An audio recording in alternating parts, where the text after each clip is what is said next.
주님과 한편된 레위 지파와 제사장들 편에서 이게 B죠. A는 모세입니다. 그 중에 챕터 7 시작. 교회 시대의 제사장. 교회 시대의 제사장 편을 공부하도록 하겠습니다. 서론을 읽을까요? 구약의 제사장과 교회 시대, 즉 성령 시대의 주의 종은 여러모로 다른 점이 있습니다. 구약은 제사요, 교회 시대는 예배로 부르며 가톨릭은 제사라고 함. 구약에서는 제물이 있으나 교회는 예수님 자신이 대제사장이시며 그분의 몸이 제물로 단번에 온전히 영원히 완성하셨습니다. 네, 이미 복음적으로 여러분이 잘 아는 내용입니다. 성경을 한번 읽겠습니다. 우리 히브리서 9장 10절에서 14절까지. 이런 것은 먹고 마시는 것과 여러 가지 씻는 것과 함께 육체의 예법일 뿐이며 개역할 때까지 맡겨둔 것이니라. 그리스도께서는 장래 좋은 일의 대제사장으로 오사 손으로 짓지 아니한 것, 곧 이 창조에 속하지 아니한 더 크고 온전한 장막으로 말미암아 염소와 송아지의 피로 하지 아니하고 오직 자기의 피로 영원한 속죄를 이루사 단번에 성소에 들어가셨느니라. 염소와 황소와 피와 및 암송아지의 죄를 부정한 자에게 뿌려 그 육체를 정결하게 하여 거룩하게 하거든. 하물며 영원하신 성령으로 말미암아 흠없는 자기를 하나님께 드린 그리스도의 피가 어찌 너희 양심을 죽은 행실에서 깨끗하게 하고 살아계신 하나님을 섬기게 하지 못하겠느냐. 아멘. 예수님이 대제사장이신 것은 우리 지난 시간에 공부한 거예요. 새 제사장, 마지막 제사장은 요한이고 새 제사장은 예수님입니다. 그리고 지금 우리가 공부하는 건 교회 시대의 제사장들을 말하는데, 교회 시대의 제사장은 결론만 얘기할게. 다 같이 접니다.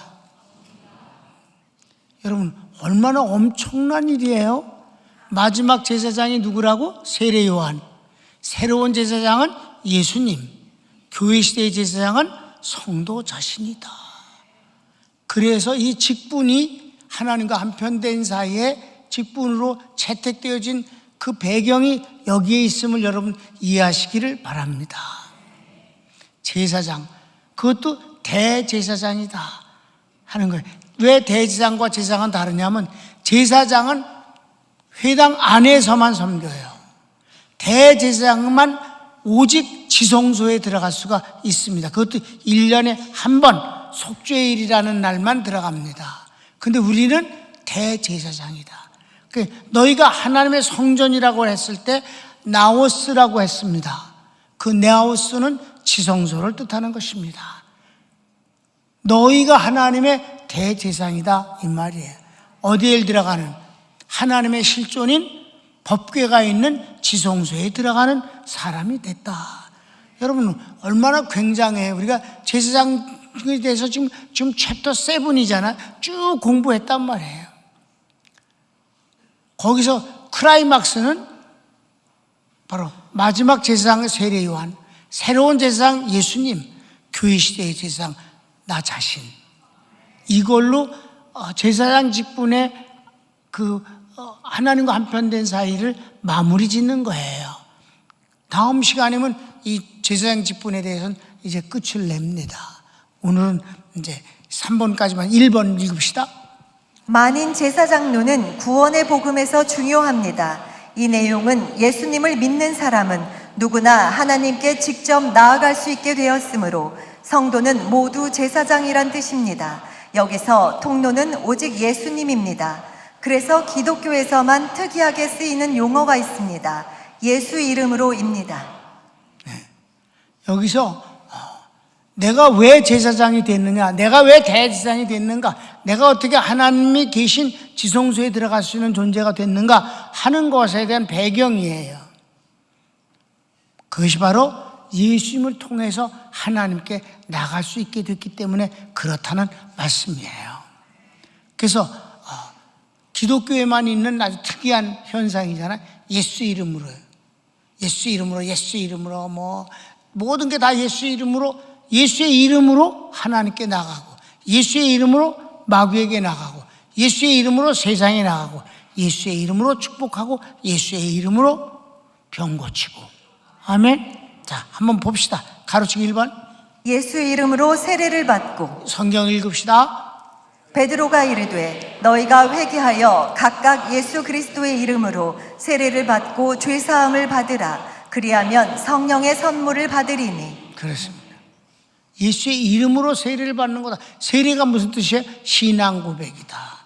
예수의 이름으로 하는 신앙 고백은 주님이 나의 구주가 되었다, 하나님이 나의 아버지가 되었다입니다. 2번. 그의 이름으로 죄 사함을 얻고. 그렇습니다. 누가복음 24장. 또 그의 이름으로 죄 사함을 받게 하는 회개가 예루살렘에서 시작하여 모든 족속에게 전파될 것이 기록되었으니. 3번. 내 이름으로 모인 곳에 나도 함께 있고. 예수의 이름으로 모인 곳에 함께 모인 걸 에클레시아, 교회라 그런다 이 말이에요. 이게 지금 교회예요. 예수의 이름으로 모인 곳이 교회예요. 예수의 이름으로 아닌 다른 이름으로 모인 것은 교회라고 할 수가 없는 거예요. 우린 지금 예수의 이름으로 모인 교회입니다. 평강교회는 건물이 아니라 이 모임 자체입니다. 성경을 읽읍시다. 두세 사람이 내 이름으로 모인 곳에는 나도 그들 중에 있느니라. 그렇습니다. 4번. 내 이름으로 귀신을 쫓아내고. 성경을 읽읍시다. 그날에 많은 사람이 나더러 이르되 주여 주여 우리가 주의 이름으로 선지자 노릇하며 주의 이름으로 귀신을 쫓아내며 주의 이름으로 많은 권능을 행하지 아니하였나이까 하리니.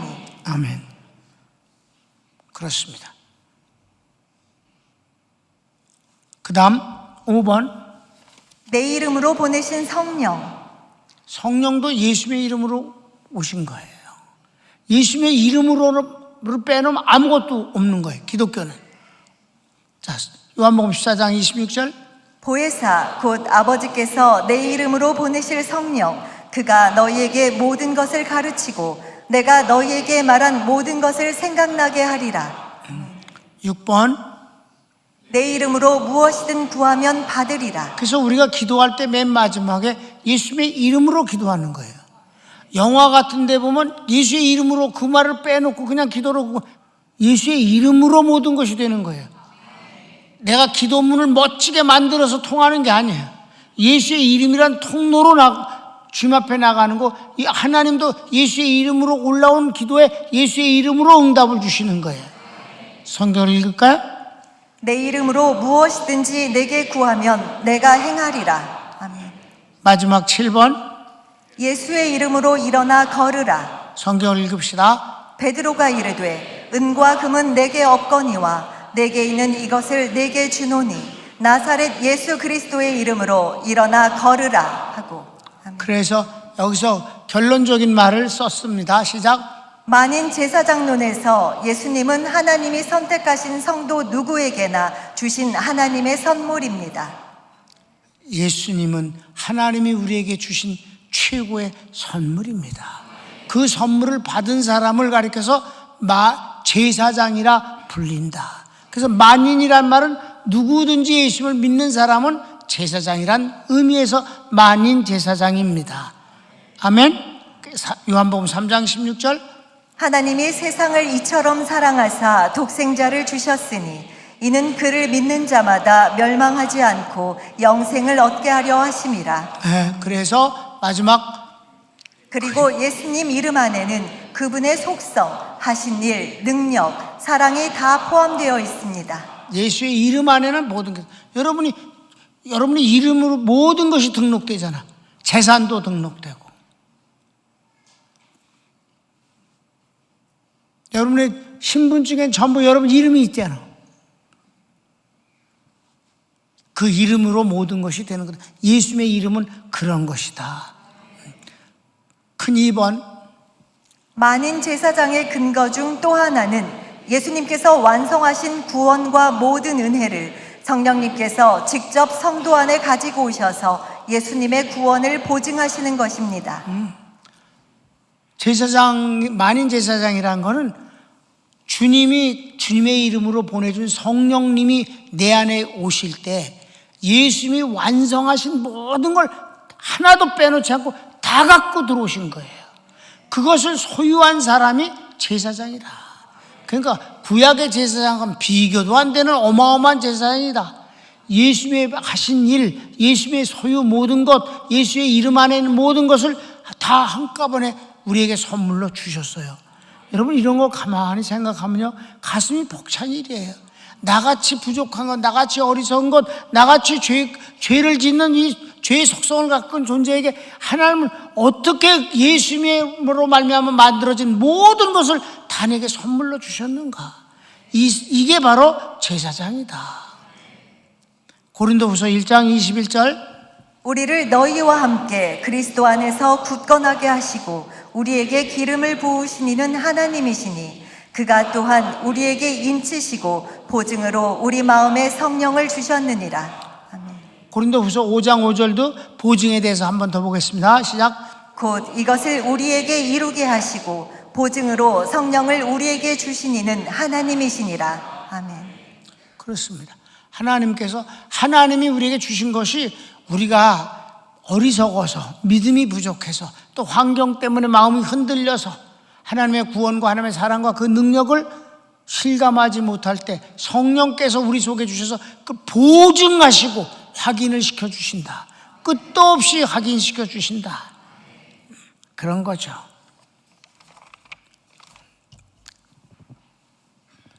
큰 3번, 여기 오늘 요 3번까지만 공부하겠습니다. 시작. 만인 제사장론이 구원론의 복음에서는 차별이 없으나 교회론에서는 직분에 따라 해석하게 됩니다. 교회가 하나님 나라 또는 하나님의 가정이 될 때에는 성도 각자는 신분과 역할이 있게 되고 여기서 질서와 일의 효율성을 위한 조직이 필요합니다. 군대는 계급이 있고 사회는 경륜과 실력에 따라 직급의 상하가 있으며 가정에는 부모와 자식이 형제의 차서가 있음같이. 자, 내가 이 제사장에 대해서 이 챕터 가운데서 만인 제사장론을 복음적으로 집어넣어야 되겠지만은 이 3번을 집어넣은 이유가 있어요. 만인 제사장론이 잘못 해석되어지는 교회가 있었다 이 말입니다. 만인이 다 제사장이다. 그러니까 차별이 없다. 맞아요. 예수님의 이름으로 하나님께 나아간다는 기본적인 만인 제사장론은 차별이 없습니다. 아멘. 그런데 교회 내에 어떤 직분에도 차별이 없는 것 같이 말하는 것은 바보가 하는 소리다. 자, 그럼 어디 가로치고 1번. 교회에도 직분이 다릅니다. 그럼 성경을 읽읍시다. 너희는 그리스도의 몸이요 지체의 각 부분이라. 하나님의 교회 중에 몇을 세우셨으니 첫째는 사도요, 둘째는 선지자요, 셋째는 교사요, 그 다음은 능력을 행하는 자요, 그 다음은 병 고치는 은사와 서로 돕는 것과 다스리는 것과 각종 방언을 말하는 것이라. 다 사도이겠느냐, 다 선지자이겠느냐, 다 교사이겠느냐, 다 능력을 행하는 자이겠느냐, 다 병 고치는 은사를 가진 자이겠느냐, 다 방언을 말하는 자이겠느냐, 다 통역하는 자이겠느냐. 너희는 더욱 큰 은사를 사모하라. 내가 또한 가장 좋은 길을 너희에게 보이리라. 아멘. 더 중요한 건 성령 은사론에서 성령 은사와 삼위일체 하나님과의 관계를 신학적으로 정립하는 것이 아주 중요하거든요. 그게 2번입니다. 읽읍시다. 성도가 하나님 편에서 이익을 남길 수 있도록 각자가 직분을 통해 일할 때 성령의 은사가 좋은 결과를 얻도록 도우십니다. 자, 이게 아주 중요한 게 성령 은사 그러면 사람들이 성령의 은사일 뿐이라고 생각을 해요. 아니에요. 하나님은 이 성령 은사 때문에 문제가 심각하게 일어난 고린도 교회에 성령의 은사와 삼위 하나님과의 관계가 어떻게 신학적으로 되어 있는가를 설명하고 있는 거예요. 첫째는 아주 중요한 것이 그 12장부터 시작하는 1절, 2절, 1절에선 너희는 성령에 관해서 내가 알지 못하기를 원치 아니하노니, 그러니까 성령에 관해서 너희가 지식적으로 잘 알기를 원한다. 성령의 은사가. 그 두 번째는 이 성령의 은사를 논하기 전에 제일 중요한 건 신앙 고백이라는 거예요. 신앙 고백. 성령으로 안위하고는 예수를 주시라 할 자가 없느니라. 그렇게 신앙 고백을 한 뒤에 그 다음에는 이제 이 성삼위 하나님과의 성령의 은사의 관계를 설명하는데, 첫째는 은사는 여러 가지나 성령은 같고, 그 은사를 먼저 성령부터 시작한 거예요. 왜? 성령의 은사니까 성령부터. 원래는 성부, 성자, 성령 이렇게 하는데 순서가, 이번엔 은사니까 성령부터 한 겁니다. 은사는 여러 가지나 성령은 같고, 두 번째는 직임은 여러 가지나 주는 같으며. 쭉 직임 얘기했어요. 그렇죠? 집사, 권사, 목사, 막 선교사, 막 직임이 여러 가지나 주님은 한 분이시다. 여기서 성령의 은사와 직임이 왜 중요하냐 하면은 직임을 따라서 성령의 은사가 드러나기 때문입니다. 그러니까 성가대의 직임을 받지 아니하고 누가 성가대를 쓸 수가 있겠어? 교사의 직분을 교회로부터 받지 아니하고 누가 교사 노릇을 할 수 있겠어? 구역장 임명을 받지 않고 교역장 노릇을 할 수는 없는 겁니다. 직임이 있어야 일을 하게 되는 거고, 그 직임의 주인은 성자 하나님이시다 이 말이에요. 성령의 은사가 아무 때나 막 솟아나고 아무 데서나 떠벌려진다면 이건 혼란스러운 거예요. 직임을 통해서 일을 할 때 성령의 은사는 드러나는 것이고, 그러면 하나님은 어때요? 성부 하나님은 이 성령의 은사와 직분을 통해서 성령의 은사가 드러나서 일하는 것을 통합적으로 질서 있게 영광을 받으시도록 섭리해 주신다.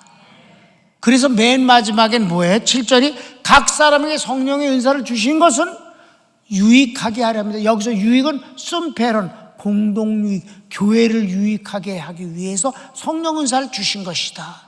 그래서 교회는 직분을 주시고 직분을 통해서 일할 때 성령의 은사가 드러나게 하시는 것이고, 이 은사가 드러난 직분의 일을 성부 하나님이 섭리하여 아름다운 열매를 맺게 하신다. 이게 바로 성령 은사와 성삼위 하나님과의 신학적 관계다 이 말이에요. 그러니까 직분은 굉장히 중요한 것이다. 그런데 만인제사장론이란 이 글자 하나 갖고선 다 똑같다 이렇게 말하면 어지러움과 무질서와 개판이 된다 이 말이에요. 만인제사장론은 신학적으로 아주 중요한 하나님의 축복이지, 그게 만용되도록 되어진 것은 아니다. 그래서 맨 앞에 내가 얘기했잖아요. 조직에는 언제나 질서가 있는데 그 질서는 직분 때문이다. 군대에는 계급이 있는 것이고 회사에는 직분의 상하가 있어서 조직적으로 일을 하게 되어 있는 것이고, 집안도 부모와 자식이 따로 있고, 형제라도 형과 동생이 있어서 차서가 있어서 질서가 있는 것 아니냐. 교회는 두말할 것도 없다. 직분을 통해서 만인제사장론이 활용되어야지, 만인제사장론이 교회의 무질서를 만들게 하는 원인이 돼선 아니 된다는 것입니다. 만인제사장론은 너무너무 어마어마한 축복입니다. 그리스도 안에서 하나님을 만나는 개개인의 자유가 있다. 천주교는 절대 그 만인제사장론 안 하잖아요. 오직 교황을 통해서, 마리아를 통해서 하나님께 나가고, 신부를 통해서 나가고, 이런 장벽을 만드는 것들은 다 사기요 거짓입니다. 우리는 누구든지 예수님의 이름으로 하나님께 기도하는 것이고, 주님은 또 예수의 이름으로 우리에게 응답을 주시는 것이고, 그 대신 그것이 교회의 질서와 직분을 허무는 일이 되어서는 아니 된다. 그 어마어마하게 좋은 복음이 무질서를 만드는 씨앗이 된다는 것은 그건 사탄의 역사입니다. 사랑에도 다 질서가 있는 것이고 균형이 있는 것입니다. 오늘은 여기까지 손을 모읍시다.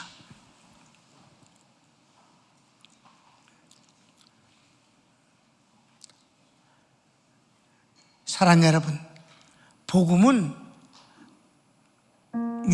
윤리나 도덕을 많이 강조 안 해도 자연적인 질서가 그 안에 포함되어 있다는 사실을 나는 목회를 하면서 느낍니다.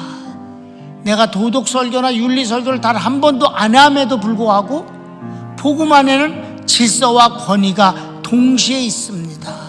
그리고 사랑과 평안이 충만하며 능력과 축복도 많이 있습니다. 사랑하는 여러분, 오늘 여러분 무엇을 느꼈습니까? 내가 하나님이 말씀하시기를 너희가 하나님의 성전인 것과 너희 안에 하나님의 성령이 거하시는 걸 알지 못하느냐?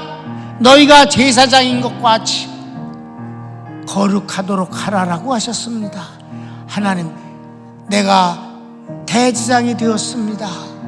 정말 받잡기 황공하나 하나님이 그렇게 하셨으니까 나는 예수의 이름으로 하나님을 아버지라 부르며 나아갑니다.